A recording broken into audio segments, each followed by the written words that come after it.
So today I'm really pleased that the Fianna Fáil Private Members Bill to regulate so-called vulture funds has passed both houses of the Oireachtas, Dail Eireann previously and today Seanad Éireann, without a single member of either house objecting to the bill.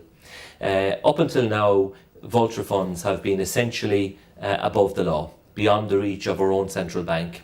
This will now change. In early 2019, in January, this bill will come into effect, and it will mean that the central bank will now have the power to inspect these firms, to investigate them as necessary, and to take whatever enforcement action is required to protect consumers. And whatever convoluted structure these funds may seek to come up with, the bill is written in such a way that whoever is ultimately calling the shots, making the key decisions, whoever is controlling the loan portfolio, will be captured by this regulation.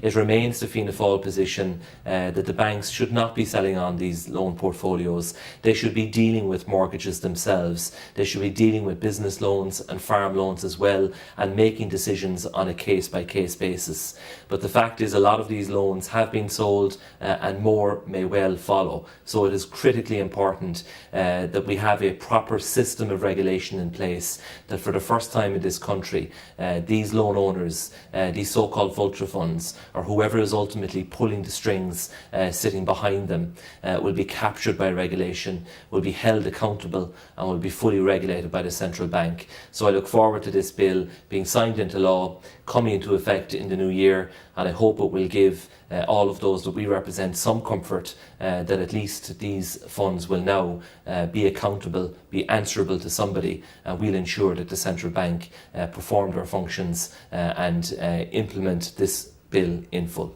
Thank you.